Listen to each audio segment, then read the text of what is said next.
All right. So we know a little bit about Microsoft Access. We've played with some of the menus. Now it's time to look at our first patient database. Now, before we get started, again, I've got the Acrobat here because I've got that installed. You won't have that table open if you don't have Acrobat. What we're going to do is create a blank database. And as soon as I click here, a new window down here in the bottom opens up. And what we're going to do is we've got to give it a name. And for a variety of reasons, I'm going to put on someplace I can find it. If you have an F drive, I'd strongly encourage you, or a jump drive, something of that nature, I'd strongly encourage you to put it on there. I'm going to put, just going to call this schedule. And notice I'm not putting any other things after it. It's going to, if you're in Microsoft Access 2007, it's automatically going to put .accdb on the end of it. You don't have to worry about putting a period or anything. So I'm just going to put schedule there. And that'll be what I work for the remainder of this particular lesson. Once I click create, I don't have to click save. In fact, one of the things you should never do in this class, never go here and go to save as. Never do that. You should never have to do that in the class. Let me repeat that. You should never have to do that ever again. Actually, that could work for me. You'll notice right here is schedule access DB. So in Microsoft Word, if I had accidentally exited, everything would be lost. But when I open this up, you'll notice everything is there. Also, in a previous lesson, I mentioned that as a security feature, it's going to give you this little warning. We want to go ahead and enable that content and allow it to go. Now, here's my empty database right now. So we need to begin by creating a data table. So under the Create tab, just click on Table. If you opened up the database previously, it'll be sitting right at this screen, so don't worry if you're looking at something different. But once you get to this screen where you have Table 1, one of the things we want to do is change our view. If you remember, there are two views. There's the dish sheet view, which is what we're in. Looks like a little spreadsheet. And then there's the design view, which is what we want to switch to. So I'm going to switch to design view. At this point, it's going to ask me for a table name. So I'm going to go ahead and I'm just going to type in patient so I know what it is. And the very first thing I'll do is begin identifying my fields. So I'm going to make a patient underscore ID. Now remember, I do this because in programming it's an old habit. You don't necessarily have to do this, but it lets you know which database, particularly when you're combining data tables and you're putting information from other data tables, if you put a name or an abbreviation of the data set from which it's coming from, it makes it a little easier to keep track of where the source data is actually located. Now this is also my primary key. Remember, a primary key is a unique identifier for every record in that particular data table. There's another type of key called a foreign key, which I'll demonstrate here in a bit, probably in lesson, it's either 3 or 4, where we tie the patient and physician data set together. Now right here, what I've got is an auto number field. That's what we use for the primary key. All that means is that it's going to increase, every time we add a record, it's going to increase by 1 the value in patient ID. And these are some of the other fields, and we'll make use of those as we go through. Description is what shows up down here, and I'm just going to go ahead and type in here primary key, and I'll demonstrate what that is later. Now I'm going to start off with the name.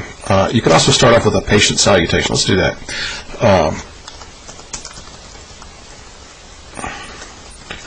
Might help if I spell. And one of the things we're going to do is we're going to create a lookup wizard here right from the beginning. And later on we'll be actually using a table to look these up, but I'm going to type in the values. A salutation is like physician or doctor or whatever. Oops, I forgot to type them in. So let's say one of them will be Mr.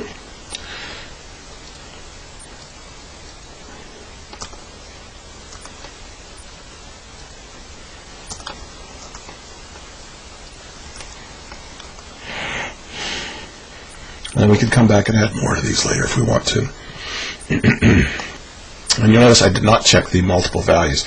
Now if you look down here, they're right here. So if I need to add more, all I do is come back into the design field, come back here, I hit semicolon, quote, and then I type in whatever my next one will be. And I'm good to go. So there's my salutation. Now I need patient first name. I'm going to leave it as text. I don't need 255 characters, which is how many you can fit on there. What you want to think about, because in the design of a database, if you reserve 255 characters, even if you don't use them, the database will reserve that space. It's what it'll cause bloat, basically. Storage requirements will go up.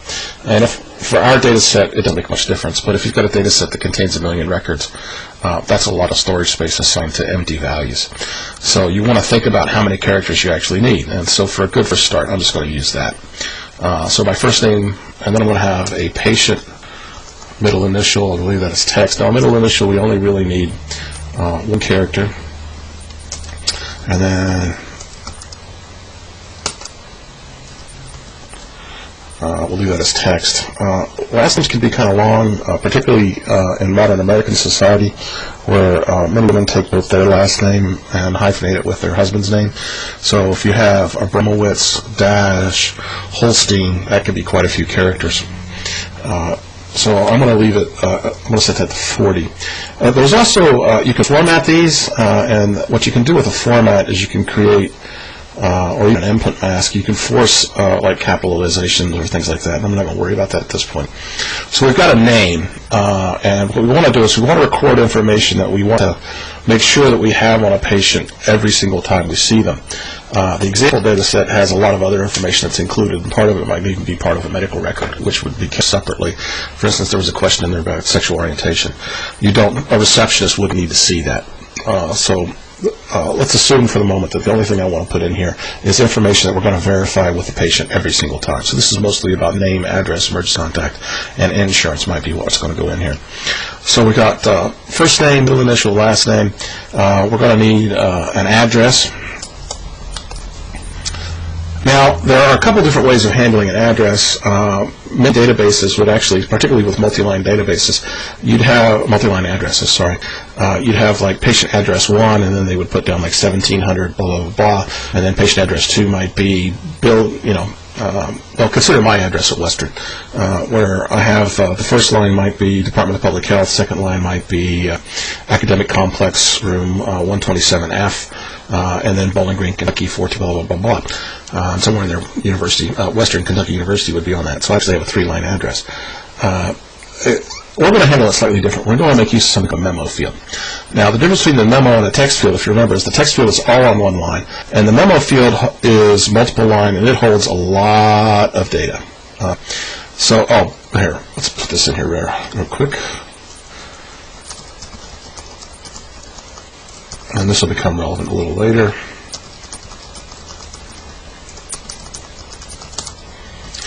The L key on this keeps sticking, so you may hear it click every time I hit it.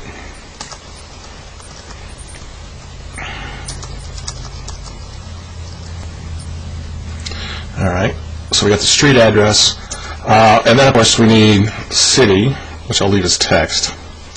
Let me back. Now, most of my patients I expect to actually be in Bowling Green, so I'm going to put in a default value on that.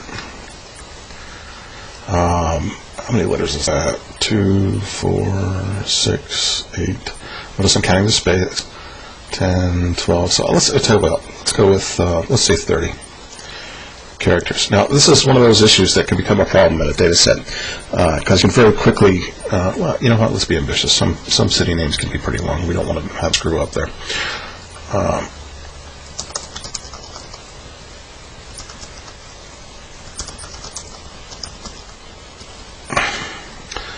And I should put down here primary. Okay, so we got all right, patient, city, patient, state. We'll leave that as text. We're going to always use keyed values. Now, one of the things we could do is we could make this a lookup. But that would require us putting into our lookup every single value for a state. So I'm going to cheat.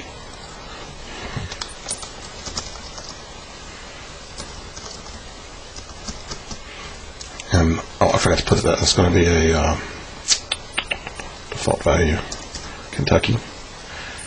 And we got patient zip code. Okay, now I'm going to leave this text, and I'm going to show you when I'm going to leave it text. And we need, let's see, 42101 dash, and then 4 zip code. So it's 10. Okay, and then we're going to put input mask on this. Now, why are we going to put an input mask? This is a data set. So remember, these are input masks, and that's what causes the little dashes and things that we talked about before. So see how it's got the underscores and excuse me, it's got the underscores then a dash. If we do this, that's what the code's going to look like. There's the placeholders. We're going to store it with the mask so it looks like a zip code, so that if anybody just looks at the data, they'll know what they're looking at. And let me put that in here. Okay, now, another thing we would want is a patient phone number. Again, text, because we're going to want to use something. We want to make sure that we have for our phone number, we need to know how many things. And if we're going to store it as a phone number, that means it's going to have 2 parentheses and a dash included in addition to the numbers. So it's got 10 plus the additional characters. 10, right? So there's 3 for the zip, 3 for the pre-zip, that's 6, then 4. So that's 10 there. So it'll be 13 in length. And we're going to put the mask on it. My mouse is not cooperating. And there's the phone number. Oops, I have one more. I've forgotten the space that it puts in. So there's, here, we'll just do it like this. See? 1, 2, 3, 4, 5, 6, 7, 8, 9, 10, 11. So it looks like it's using 11. And we're going to store it like that. Okay, so we need 11. That'll work.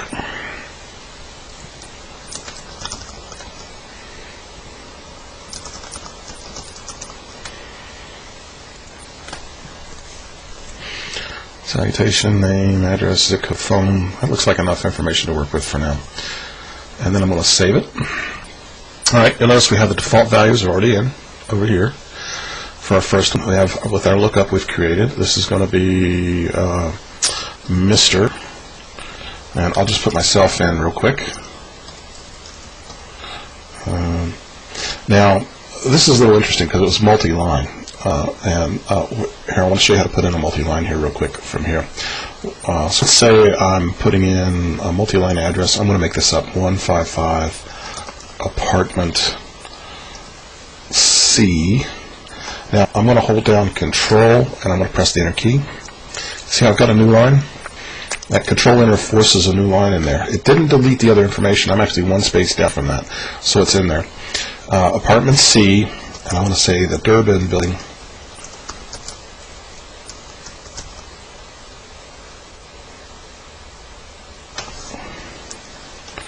And I'm going to give it a false address here, 1907 College Heights, Bowling Green, Kentucky. So that's actually a 3-line now.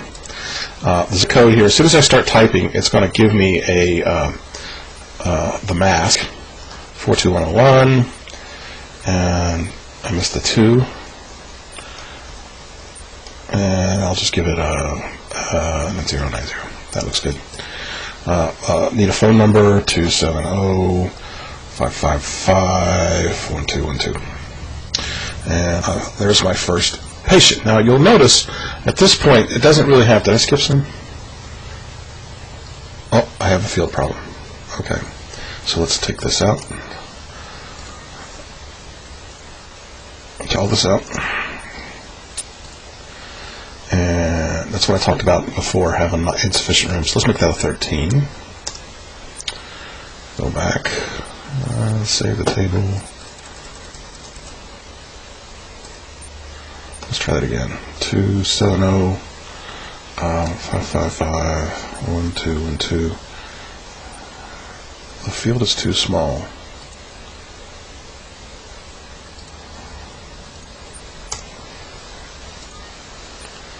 That's because of the mask.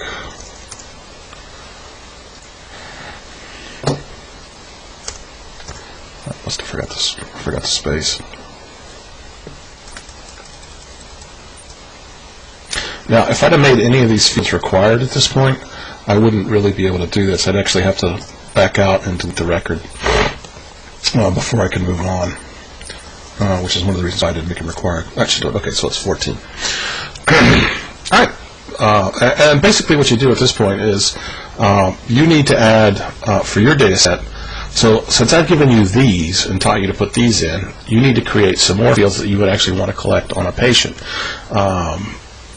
You can make lookups if you want. You can make text. You could also, one that's missing here is patient's date of birth. Oh, let's do that. Let's do patient date of birth. Okay. So one of the fields here is a date and time field.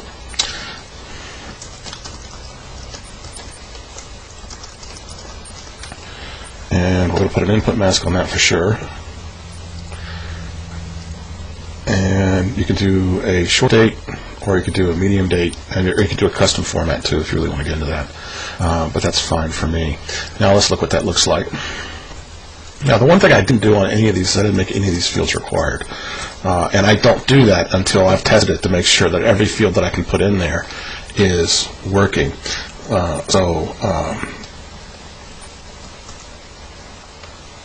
6.2. Okay, so now let's say that I want to make sure that no matter when I see a patient, I always get a little bit of information. And down here, let's see if I can find it. Here it is, required. See this little bit right here? I can make that any of these fields required. So let's say I want to make phone number required. There must be a phone number entered for the patient because I want to be able to contact them.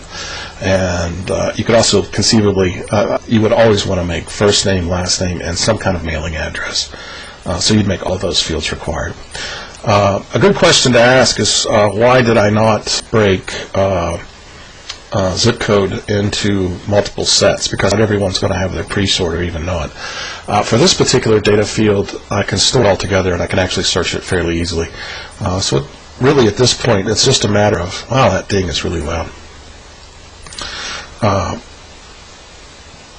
the important thing to remember is that from this point on, you now have all the bits you need in order to finish adding additional points of data. So I would encourage you to take a look at the data set that I gave you, see if there's any fields in there that you think would be particularly relevant. And remember, to get full credit for this, you need to add a couple of other fields. Now, well, I'll tell you what, a couple's kind of vague, so I'll just give you, I'd like to see you add 10 more fields that you're going to collect on your patients. We have all the way up through date of birth, and I'll start counting from after date of birth, and then you pick 10 more fields that you want to add, and that's what we'll use for full credit. All right, now you'll notice that at this point I haven't saved anything. So I'm going to do something that probably scares a bunch of you. I'm just going to close this. And by the way, you want to close this before, particularly for using a university computer, and you're going to upload stuff onto Blackboard. You want to make sure that you close your database. And now, just to show you again that you don't have to use the file save as, here's my options. Let me click the options, enable the content, ding. Let me open up my patient data table. You notice everything is there that I did. So again, with these, you don't have to hit Control-S, you don't have to save things. You should never come up here and go save as. Going save as just saves a partial data set. It doesn't help you at all, not a whit. Okay, and remember, you need to add 10 more fields.